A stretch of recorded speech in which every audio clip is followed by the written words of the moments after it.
নিয়ে গবেষণা নির্ভর কিছু ব্যাখ্যা আপনাদের মাঝে তুলে ধরার চেষ্টা করব। সূরা মাইদার 16 নম্বর আয়াত। আল্লাহ রাব্বুল আলামিন কোরআনের আয়াতের ভিতর আল্লাহ বলতেছেন ইয়াহদিহি বিহিল্লাহ, আল্লাহ তাকেই হেদায়েত দান করেন। যেমন আমরা পৃথিবীতে অনেক ধর্মের মানুষ বাস করে, তার ভিতরে প্রধান কিছু ধর্ম হচ্ছে ইসলাম ধর্ম, বৌদ্ধ ধর্ম, খ্রিস্টান, তারপরে হিন্দু ধর্ম।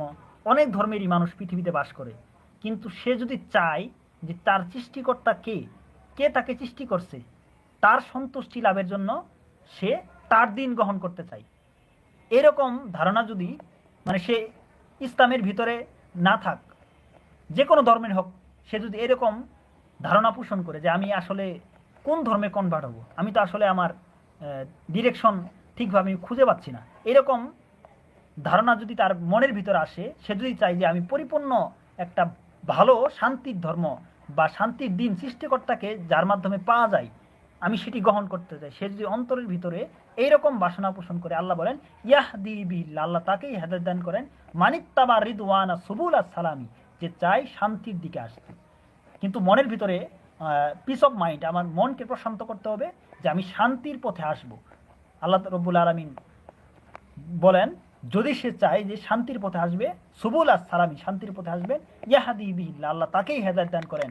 পৃথিবীতে রব্বুল আলামিন কি চান, আল্লাহ তাআলা কি চান, কোন ধর্ম তাকে পছন্দ করেন, সে বুঝতে পারবে। আল্লাহ তাআলা তাকে মানে কাছে দেওয়ার মাধ্যম সৃষ্টি করে দেবে। সুবুল সালামি, যে শান্তির পথে আসতে চায় তাকেই আল্লাহ হেদায়েত দান করেন। শুধুমাত্র হেদায়েতই দান করবেন, আল্লাহ বলেন ওয়া ইখরিজুহুম মিনাজ জুলুমাতি ইলান নূর, সে যে অন্ধকার ভিতর ছিল আমি অন্ধকার থেকে তাকে আলোর দিকে নিয়ে আসবো। ওয়া ইয়াহদিহিম ইলা সিরাতিল মুস্তাকিম, তাকে আমি সরল পথে পরিচালিত করব। কিন্তু তার শর্ত হচ্ছে ইয়াহদি বিহিল্লাহ, আল্লাহ তাকে হেদায়েত দান করবেন, সুবুল সালামি, পথে আসতে চাই। সুতরাং আমরা যে ধর্মের ভিতরেই থাকি না কেন ভাই বোনরা, আমরা সবাই শান্তির পথে আসতে চাবো, যে কোনটা করলে এই দুনিয়াতে আমরা সৃষ্টিকর্তাকে পেয়ে যাব।